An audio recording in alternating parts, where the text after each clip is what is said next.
Okay, wag pong magpadaya sa diablo, lagi pong maganda ang umaga. Okay? Hindi po pangit ang umaga natin. Kahit makulimlim ang panahon, ang umaga po ay maganda palagi.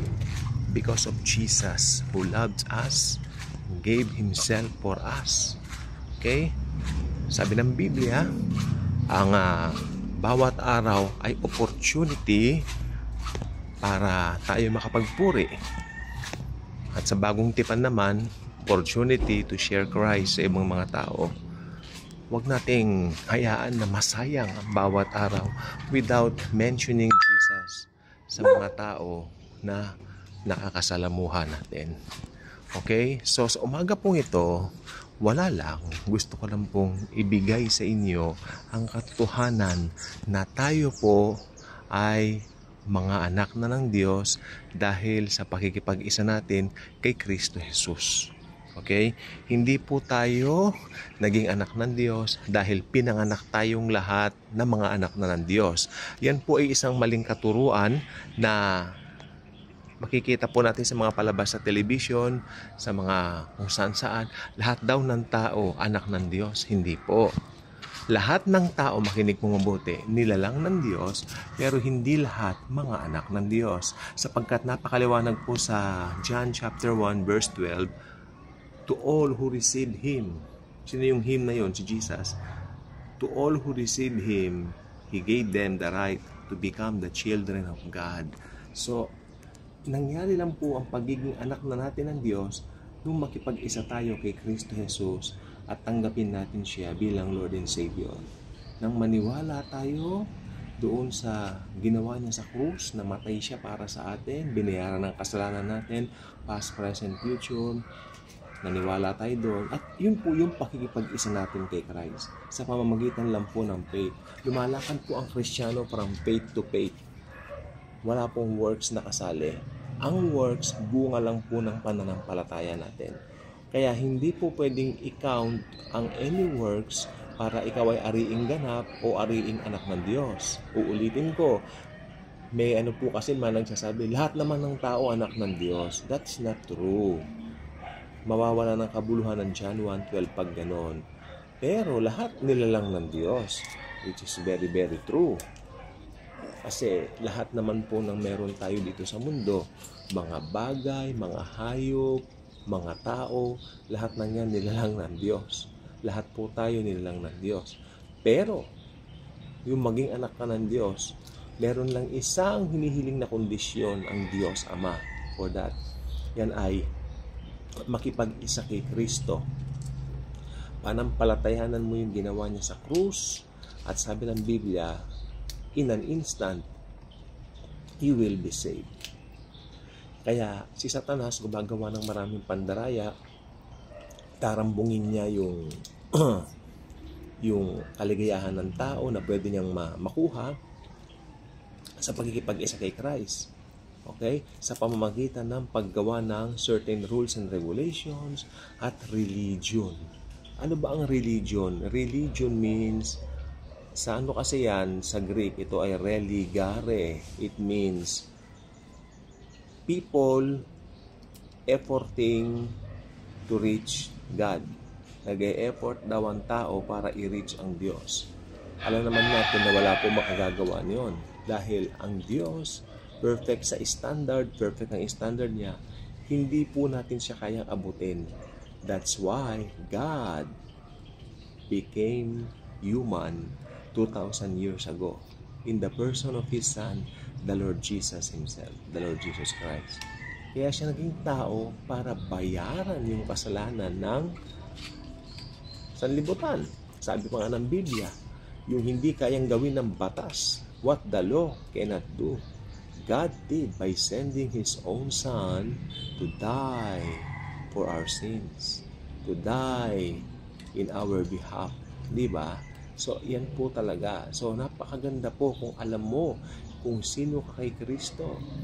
Kung alam mo yung ginawa niya sa krus ng Kalbaryo, namatay siya sa krus, binayaran lahat ng kasalanan natin, past, present, future. Walang itinirang kasalanan. Lahat binayaran niya. Okay?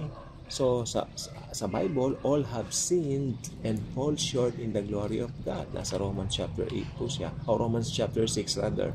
So ito po ay nagpapakita na ang tao napakahina po talaga. Kaya wala tayong pwede ipagmalaki na pwede tayong maligtas sa mga gawa natin. Sapagkat lahat ng pwede mong ipagmalaki ay basahan lang sa harap ng Diyos. Diba? So hindi mo pwedeng ipagmalaki na pwede kang maligtas ng mga gawa mo. Sapagkat ang nagligtas sa atin ay perpekto, therefore yung kaligtasang tinanggap natin ay perpekto rin. Yan ay ang kaligtasang ipinagkaloob sa atin ng Panginoong Hesukristo.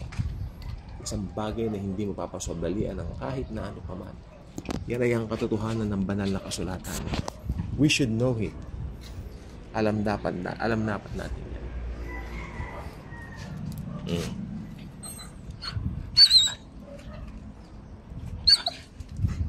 Ayan po sila. Nalalaro ng mga aso.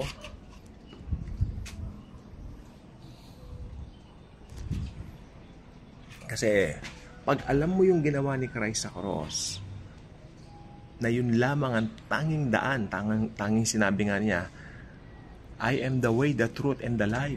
No one cometh to the Father but by me. Napakaliwanag, ako ang daan, ang katotohanan at ang buhay, sabi ni Jesus. Walang makaparoroon sa Ama maliban sa pamamagitan ko. John 14:6, very popular verse. Okay?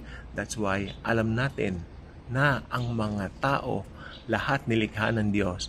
Pero yung sabihin mong lahat ng tao anak ng Diyos, according sa John 1:12, hindi po totoo yun. Sapagkat nakalagay po sa John 1:12, sa lahat ng tumanggap lamang sa Kanya, kay Jesus, pinagkalooban niya sila na maging mga anak ng Diyos. So kailangan tanggapin mo muna si Jesus bilang Panginoon mo tagapagligtas in order for you na maging anak ka ng Diyos. Kay linaw sa banal na kasulatan, mga bagay na hindi mapapasubalian, hindi matatanggihan, isang katotohanan dapat tanggapin at dapat yakapin. Okay? So, sino yung mga anak ng Diyos? Sila po yung mga born again. Sila po yung mga na-born again kasi napalitan na po yung kanilang espiritu mula sa pagiging Adamic nature. Ngayon po, meron tayong new nature or tinatawag tayo tulad ng sabi ng 2 Corinthians 5:17, tayo po ay mga new creations. Okay? So, ayan po, nagkaroon tayo ng born again spirit, no? Na tayo po ay magulo po kasi ng aso tayo po ay kanyang binago, okay, from the inside to out. Okay, pumasok si Jesus on the inside of us. Ngayon lalabas siyang pagbabagong yan, magmamanifest yan through our good works. Kaya hindi mo pwedeng ipagmalaki na yung good works mo ay magliligtas sa iyo, sapagkat yan ay bunga lamang, no, ng iyong pakikipag-isa kay Kristo Jesus. Yan ay kung na-born again ka na. Yan ay kung tinanggap mo siya bilang Panginoon at tagapagligtas ng iyong buhay. Bagay na dapat, yan po ay dapat tanggapin ng mga tao dahil yan po ang buong katotohanan na nakalagay po sa banal na aklat. Ang sino mang magkakaroon ng relasyon sa Panginoong Jesus, automatic, okay, maliligtas. Dahil inanampalatayanan niya yung ginawa ni Jesus sa cross. Past, present, future sins. Bayad na. Amen? Yan ba ay nangangahulugan ng pag-abuso sa kasalanan? I don't think so. Ang isang taong may binagong espiritu, walang ibang hinahangad kundi maparangalan ng Diyos sa kanyang buhay bawat araw. Magkaroon siya ng tinatawag na good testimony sa mga tao. Maipakita niya sa mga tao na si Jesus ay nananahan sa kanya at na si Jesus din ay maipabahagi niya, ma-share niya, lalo dun sa mga alam natin hindi pa nakakakilala sa kanya. Okay? So, ganoon po, quick sharing lang po ito na para malaman natin na tayo po ay mga anak na ng Diyos. Pero nakalulungkot mang aminin o sabihin, hindi lahat ng tao ay mga anak ng Diyos. Sapagkat naging anak lamang tayo ng Diyos dahil sa pananampalataya natin sa Panginoong Jesus at sa kanyang tinapos na gawa sa cross. No more, no less. Yun lang po. At again, napakaganda po ng umagang ito. maganda lagi tulad ng dati. God bless everyone.